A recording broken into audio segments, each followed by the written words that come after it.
Salve, salve nação rubro-negra, sejam muito bem-vindos ao nosso canal e as principais notícias do Flamengo. O Flamengo venceu o Sport por 3-0 com gols de Bruno Henrique, 2 gols e um gol do Arrascaeta de falta, galera. Um belíssimo gol que vai ficar na história aí desse camisa 10 do Flamengo. Fica comigo até o final, já deixa seu like, se inscreve no canal, ativa o sininho das notificações, porque a galera da ESPN Brasil vai destrinchar tudo pra nós. Créditos na descrição, sem enrolação, galera. Bora pro vídeo. A convincente, ela sai muito mais ali numa hora que o Sport deixa de ser aquela equipe só apostada lá atrás, se abre um pouquinho, Bruno Henrique ataca as costas ali, o Lino que não vinha bem acha o Bruno que não vinha bem no primeiro tempo acha o gol. E aí depois você tem o Arrascaeta entrando, o Flamengo circulando um pouco melhor, um pouco mais rápido, essa bola faltou isso no primeiro tempo, uma circulação às vezes lenta, e quando você não tem Pedro e não tem Arrascaeta em campo, né? Quase 30 dos 50 e tantos gols que o Flamengo já tinha feito no campeonato, você tem dificuldade para finalizar. E de novo foi isso. Então era um Flamengo do primeiro tempo que você questionava, né? O que seria do jogo? Você questionava o poder letal ali do time que não existiu. O tempo ia passando e parecia que o gol não acontecia. A gente assistiu o jogo na redação ali, a gente até brincava, esse tempo tá passando, hein? Esse gol tá desenhado, tá amadurecendo, mas era muito capricho, era muito toquinho, parecia que não vinha. Só que a coisa deslancha ali no segundo tempo, porque o roteiro tinha que ser esse e uma boa vitória. Agora, Felipe, se você me permite antecipar um debate, o Bruno ele evolui dentro do jogo, ele teve problema no primeiro tempo, é importante, porque o Felipe vai precisar, mas eu gostei muito do De La Cruz. O De La Cruz, que a gente fica naquela, tá apto, não tá, quando precisou ali no Mundial ele não estava, sabe, à disposição, e ele se lesiona e ele deixa, você não sabe exatamente nunca qual é a situação dele. Ele já tinha tentado participar meio fora do campo do jogo contra o Racing, ele muito ativo. Hoje, dentro do campo, eu gosto da atuação do De La Cruz hoje, e quando o Felipe Luiz diz que essa reta agora, né, de decisão, esse novembro vai ser uma loucura para Flamengo e para o Palmeiras, que você precisa começar a ver quem é que está ali no seu grupo, ele deve perder o Jorginho aí talvez por umas 2 semanas, o De La Cruz responde que o Arrascaeta é genial, a gente já sabe, a temporada dele é, sabe, primeira prateleira. O Bruno, né? Reconectando nessa coisa decisiva de um cara que vai ser importante em jogos se você tiver que dosar. Agora o De La Cruz hoje surge bem, acho que ele vai ser um pouquinho mais utilizado e ele dá uma boa resposta ao Felipe Luiz. E aí, Eugênio Leal, boa noite pra você. Vamos fazer o seguinte, vamos ouvir o Eugênio, mas vamos colocar a tela com os números do jogo, que esbarra muito no que disse o Léo, da diferença de posse de bola, de chances, 24 chutes a 4, pro Eugênio fazer o primeiro comentário aqui no Linha de Passe. Tá na tela, dá a leitura bonita pro nosso telespectador, então fique à vontade, Eugênio Leal, para comentar esse jogo Flamengo 3, Sport 0. Tudo bem, Eugênio? Tudo bem, Felipe. Boa noite pra você, Léo, Pedro, fãs do esporte. Não precisa dizer muito, né? Só olhar os números aí. 67% de posse de bola para o Flamengo, 24 finalizações contra 4, 11 certas contra 2. E assim, você conta certa uma do que a gente viu agora há pouco ali, do Barleta, que a bola foi assim, rolando bem fraquinho para a defesa do Rossi, 6 grandes chances contra 0. 34 ações na área rival. O jogo foi todo do Flamengo, o curioso é isso. É que o primeiro tempo passa em branco, alguns gols perdidos. Ali tem um impressionante do Bruno Henrique, né? Que é a jogada muito bem feita pelo Plata, construída ali, costurada pelo Plata, que o Bruno Henrique chuta pro alto, né? Acho que foi uma grande chance perdida do primeiro tempo. No segundo, começa ainda a aparecer o Flamengo ainda meio com o freio de mão puxado. Aí o Felipe Luiz olha pro banco e fala assim, vai lá, Arrasca, entra. Foi ele falar no Arrasca, o Arrasca sair para se preparar para entrar no jogo, sai o gol. Então, só de pensar no Arrascaeta, as coisas já acontecem no Flamengo. Um lindo passe do Samuel Lino para o Bruno Henrique, que entra no meio da zaga. O curioso foi isso do jogo, é que o Sport, ele obviamente acabou tendo que ficar na defesa, porque o Flamengo controlou o jogo. Mas não era aquele time com linha de 5, 6, 7 atrás, não. Era um 4-4-2 ali. E dava espaços para o Flamengo. E acho que é legal pontuar isso, Eugênio. Na saída para o intervalo, o Bruno Henrique, até fora do convencional, fala, não, e o time dele e tem espaço para jogar, né? Eles permitem ali uma profundidade, e é curioso que o gol sai justamente, né, nesse espaço que ele achou que ele fala na saída do primeiro tempo, que aparecia. Então, assim, de fato, não é que o primeiro tempo foi uma aula de defesa do Sport. Não, porque fica uma sensação, parece que o Sport segura, desculpa, Eugênio, porque o Sport está segurando o Flamengo dentro do Maracanã. Não, o Sport defende mal. O Flamengo volta e meia fazia a linha de passe dentro da área. A gente até comentou, uma bola levantada, o Emerson Royal ajeita de cabeça, o outro ajeita de costa, finalização, o outro... Se defendia mal. Do Lino que ele dribla 2 na área. Faltava capricho. Eu acho que no primeiro tempo já eram 10 ou mais finalizações. A chance que o Bruno Henrique perde, que ele chuta por cima, é um pênalti em movimento ali, né? É a chance que ele normalmente não perde. Então, já podia ter virado vencendo, não tinha é? espaço, não era um esporte assim, vou me trancar aqui atrás. Até porque não precisava do resultado, não fazia muita diferença. O primeiro gol do Bruno é um esporte saindo. E aí o Bruno ataca nas costas, o Lino acha o Bruno, não é exatamente aquele ferrolho lá, né, gente? Foi para jogar o jogo, o Flamengo não atuou com 100% do seu time titular, então também não precisava forçar, não precisava fazer um 8-0, como fez contra o Vitória, né, que foi o grande amasso do campeonato.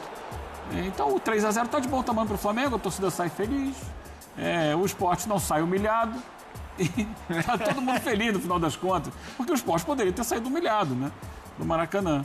E o Flamengo teve essas situações aí, como o De La Cruz, né, que já foi elogiado aqui, que fez uma boa partida. O Bruno Henrique fazendo gol ganha confiança, porque pelo jeito ele vai ter que jogar ali mais tempo. Então é importante ter confiança para ser o centroavante do Flamengo. E o Arrasca sai do banco para fazer um gol a la Zico. Impressionante, né? É impressionante.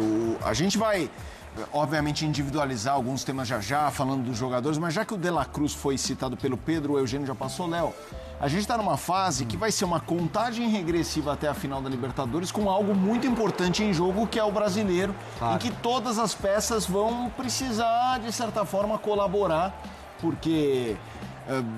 óbvio que o Felipe Luiz não vai ficar poupando até imagina, exatamente, não vai. Mas ele vai ter que fazer uma escolha aqui e outra ali e todo mundo precisa entregar, assim, não complicar jogos como esse. É isso. De La Cruz. É um mês de futebol. A gente tá, dia 1º de novembro, a final é dia 29. Então, assim, a final da Libertadores, ela está no imaginário de todo mundo, mas a real é que eles, obviamente, estão estudando todas as estratégias possíveis para superar o Palmeiras, sim. Para o jogador, tem que ser o próximo jogo, né? E o jogador tem que pensar em estar bem no próximo jogo. O De La Cruz é um jogador que depende de estar bem fisicamente. Depende. Assim, o De La Cruz consegue entregar quando ele está 100%. E ele é uma interrogação fisicamente, né, Léo? Esse é o ponto, né? Então, assim... Todo mundo, né? Hoje em dia é um futebol muito físico. Sim, então acho que o caso dele é muito específico em função disso. Se ele entra, consegue mostrar que está bem, bom, como disse o Pedro na primeira intervenção dele. O Felipe olha para isso e fala, opa, de repente esse é um cara que eu vou sentir confiança para nesse mês aqui, que vai ser um mês tão puxado e que é o mês que vai decidir o campeonato, para usá-lo mais vezes. Até porque a ausência do Jorginho agora vai exigir opções, né? Vai exigir que outros jogadores estejam prontos para entrar ali e para jogar. Então eu acho que é outra das notícias bem positivas do dia de hoje. Vamos lá, a gente tem... Bruno Henrique me parece um personagem importante para a gente debater. Sim. Por conta... É o que a gente falou, todo mundo vai colaborar aqui e ali, mas até a final... O Felipe Luiz precisa ver, assim, Pedro machucado, Plata expulso, né, suspenso para a final. É um mês importante, especialmente para uma posição, Pedro, que a gente esbarra na história da confiança. O cara precisa ter confiança. O Bruno ele tem algo que você não negocia, você não treina, você não depende de sequência. O Bruno ele tem um caráter decisivo. Isso aí você precisa mantê-lo em atividade, com confiança, para explorar esse caráter decisivo. E quando você entra nesse mês que o Plata está fora do jogo, o Pedro está tratando para tentar voltar às vésperas do jogo, só que é um Pedro sem treinar, é um Pedro que está com o braço imobilizado e joga muito com os braços, é um Pedro que hoje só faz musculação ali e tal, não está batendo em bola, não está com ritmo de jogo, você não sabe nem se você vai ter talvez uma necessidade ou uma possibilidade de colocá-lo já de início, se ele não estiver treinando ali até a semana da final. Então você precisa entender quais são as suas opções, você precisa mesclar, porque não é só colocar o Bruno. Hoje me chama muito a atenção uma dinâmica que começa a funcionar no Flamengo. Há algum tempo a gente ouviu aquele papo, o Bruno não funciona como homem de referência ou como 9, porque a gente fica querendo comparar. O Pedro, quando o Flamengo está saindo com a bola, ele não é aquele cara que está enfiado na área. Ele vem baixando, ele está quase no círculo central para tentar receber alguma coisa. Quando o Bruno tentava simular isso aí, que ele vinha baixando, o Bruno não é um cara exatamente de jogar de costas. Não. Então ele já não é um Pedro. Aí ficava essa falsa sensação do Bruno não funciona por ali. Aí ele muda a dinâmica. O Plata, que no jogo contra o Racing já estava baixando muito para receber, para segurar, ainda que não seja muito a dele, ele faz um pouco isso hoje. Ele baixa. E aí o que o Bruno faz? o Plata traz a linha de defesa e o Bruno vem nas costas. É exatamente como ele joga. Então o Bruno atacando por ali, como sai o gol que o Samuel Lino serve ele, nem o Plata, nem o Samuel Lino, ele funciona. Você não pode descartar um cara desse. Só que nessa dinâmica o Plata não está na final. Então o Felipe precisa entender onde é que ele vai funcionar. Mas talvez o brasileiro funcione. Mas ir para a final já é outra coisa. É muita coisa para mexer, só que você precisa olhar e falar, opa, essa peça voltou a funcionar. O Bruno não é descartável. Não é porque o Bruno não é mais titular, ou não está naquele modo primeira prateleira como em 2019, talvez em outras temporadas, você pode descartar. Agora, tem movimentos ali muito específicos que ele decide. E ele é um cara de decisão. É um cara grande na história do time, é um cara de decisão. E hoje você olha e fala, não começou bem. O Flamengo tinha problema para finalizar. A finalização não era tão clara. Mas no segundo tempo, quando fica um pouco mais específico ali dele atacando as costas, ele resolve. Sem querer antecipar, porque a gente vai ter amplos debates sobre isso, a possibilidade, sabendo do quão estrategistas são Felipe Luiz e Abel Ferreira, a chance de um tentar surpreender o outro com alguma coisa na final é enorme, cara. Com uma coisinha específica. Então, com uma coisinha. Um posicionamento, um detalhe, uma surpresa, como o Abel fez agora, até no meio da semana, na semifinal. Então, eu acho que assim, não necessariamente o Flamengo que a gente vai ver no Brasileiro. Uma peça já é certa que não vai ser o Plata, né? Mas pode ser que apareça algo muito diferente na final. A gente realmente não sabe, não tem essa noção. E essas dúvidas físicas, né? A gente fala do Jorginho, 2 semanas, mas 2 semanas para voltar em que condição? Porque são 2 semanas para voltar, mas assim, voltar, recuperar ritmo. Será que dá para cravar que o Jorginho sai jogando a final? Né? Em que condição ele vai estar? Então, assim, acho que são muitas interrogações. A própria questão do Pedro. Claro que ele vai para o sacrifício, né? Com o braço do jeito que tiver. Mas ele vai ter que sentir a mobilidade dele em campo, como é que ele está, como é que ele sente, como é que ele se movimenta. Então, são e a gente está pensando dúvidas, muito em final de Libertadores. Só que você tem... A cada meio de semana, a cada 3 dias, tem decisão de brasileiro. Sim. É isso. E entre eles. Hoje foi uma decisão. Meio de semana vai ser outra decisão e por aí vai. Até a última rodada, que é depois da final da Libertadores. Tem isso ainda. Eu estou prevendo isso, estou imaginando que seja uma disputa ponto a ponto, palmo a palmo, até o final. Então, essas questões todas que foram levantadas, elas são importantes para o hoje. Sim. Né? Já foi hoje o Bruno Henrique, o centroavante do Flamengo.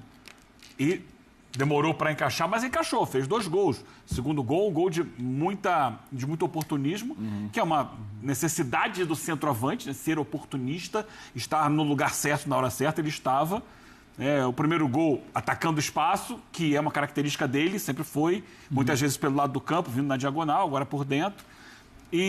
Só que no primeiro tempo ele perdeu um gol que o 9 não pode perder. Exato. Sim. Que é o chute por cima. Então é pra gente ficar observando. Hoje funcionou contra o Sport, um time que é o lanterna do campeonato, a gente pode colocar que é o pior time do campeonato, a pontuação deixa isso muito claro.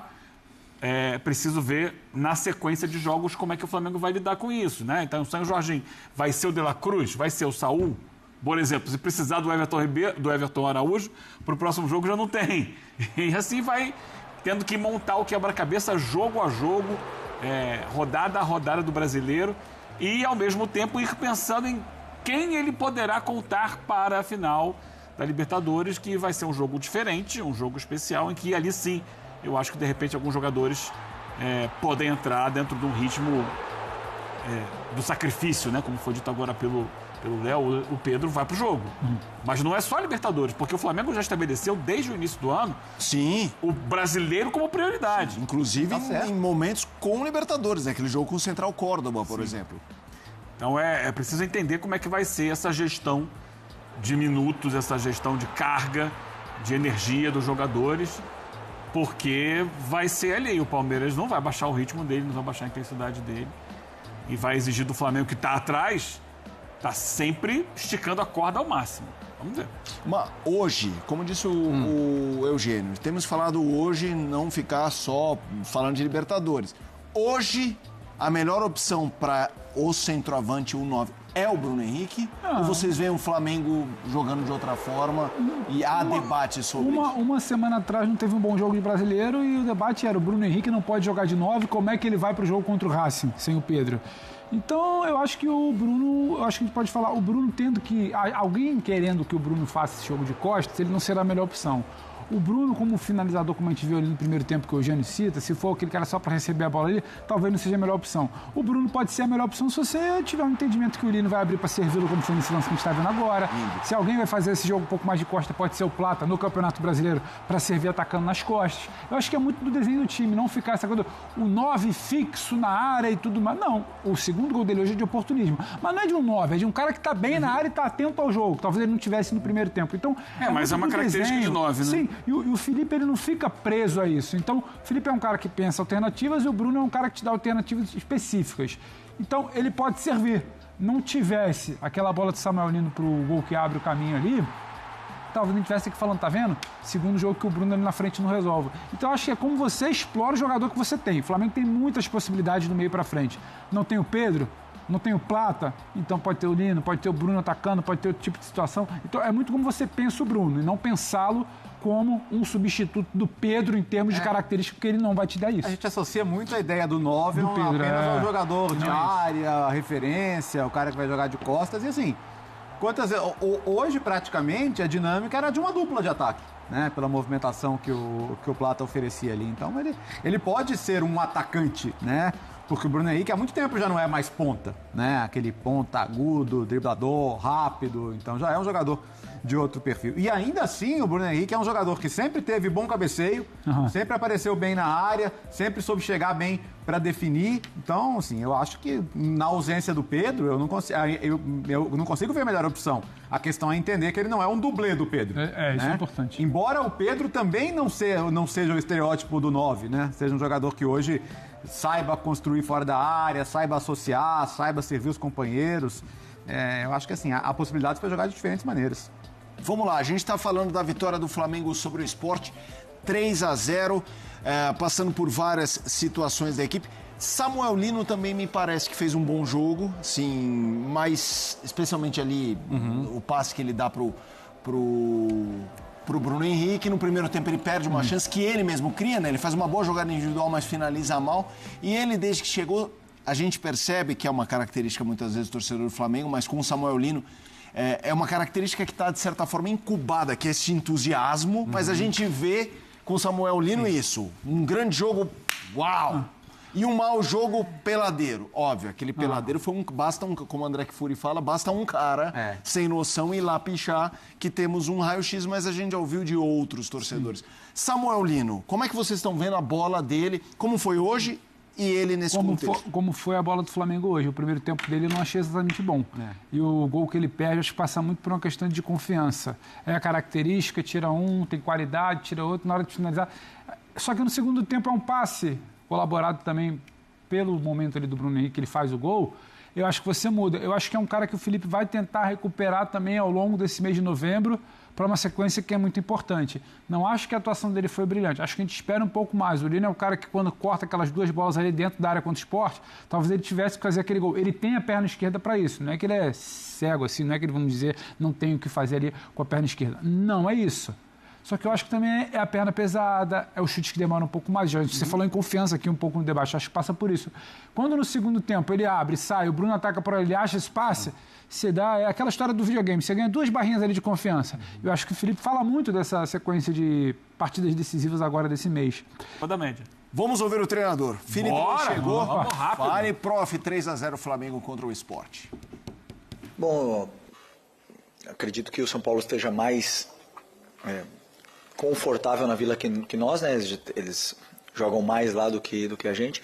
Mas acontece, nós muitas vezes também levamos para Brasília alguns jogos, nos sentimos confortáveis em Brasília, por exemplo, porque estamos mais, não acostumados, mas já fomos mais vezes. Então, e também porque o maior número de torcedores muitas das vezes são nossos. Então, não sei como é que vai ser a distribuição dos ingressos lá, mas faz muita diferença quem tem a maioria da torcida ou a torcida que canta mais nisso. Mas claro que não é a mesma coisa para o São Paulo jogar como jogar no Morumbi, com certeza muda, é diferente. E desculpa, e mesma coisa quando a gente não joga no Maracanã também não é a mesma coisa. Boa noite, Felipe, aqui Eric Viana do Mundo Bola Flamengo. Te perguntar sobre as finalizações. O Flamengo chutou 10 vezes de fora da área, uma coisa que a torcida pedia bastante. Você já falou um pouco que isso tem muito a ver com mais os jogadores do que um pedido seu. Queria saber se você tem cobrado mais para essas finalizações de fora da área acontecerem. E a mesma coisa também para as cobranças de falta, que 7 meses depois o Flamengo volta a marcar de falta com o Arrascaeta. Se tem treinado também essas cobranças mais. Obrigado. Bom, sobre o chute de fora da área, eu penso muito, primeiro, como você falou, nas características dos jogadores que estão no campo. Tem uns que são mais chutadores que outros. E principalmente os espaços que o adversário deixa para que você chute. E uma das coisas que o esporte deixa esse espaço na frente da área muitas vezes para que você chute. Foi assim que o Fortaleza fez gol neles, e alguns outros times tiveram possibilidades. O São Paulo fez gols neles também, assim, de fora da área, de rebote. Então isso acaba acontecendo naturalmente, os jogadores sentem mais confiança para chutar. Eles treinam chute todas as semanas, faltas nem sempre, uma sequência de jogos não, mas que o gol de falta tenha entrado. Muitas vezes assim, fazemos gols de bola parada, ou de bola rolando, ou de cruzamento, ou de chute fora da área, mas normalmente 1, 2 gols por jogo. Então passam 2 meses, ou 3, 4 meses, e vocês falam, poxa, mas faz tempo que não faz gol de fora da área, ou faz tempo que não faz gol de falta. Não dá para fazer gol de todos os tipos, todos os jogos, né? Os gols vão se revezando muitas vezes. O importante é que temos capacidade para fazê-los, né? Com jogadores determinantes como temos. E assim, grande nação rubro-negra, chegamos ao final de mais um corte diário de reação aqui do nosso canal.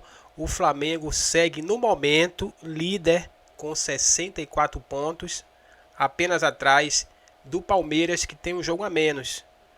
Vamos torcer para que no jogo em que o Palmeiras vai jogar amanhã, ele possa então tropeçar para que o Mengão fique na liderança e que permaneça por muito tempo, né, galera? Bom, não esquece de deixar o seu like, se inscrever no canal, ativar o sininho das notificações e, claro, também compartilhar esse vídeo aí, galera. Bom, créditos na descrição do canal. Eu vou ficando por aqui. Um abraço a todos, fiquem com Deus, nos veremos no próximo vídeo.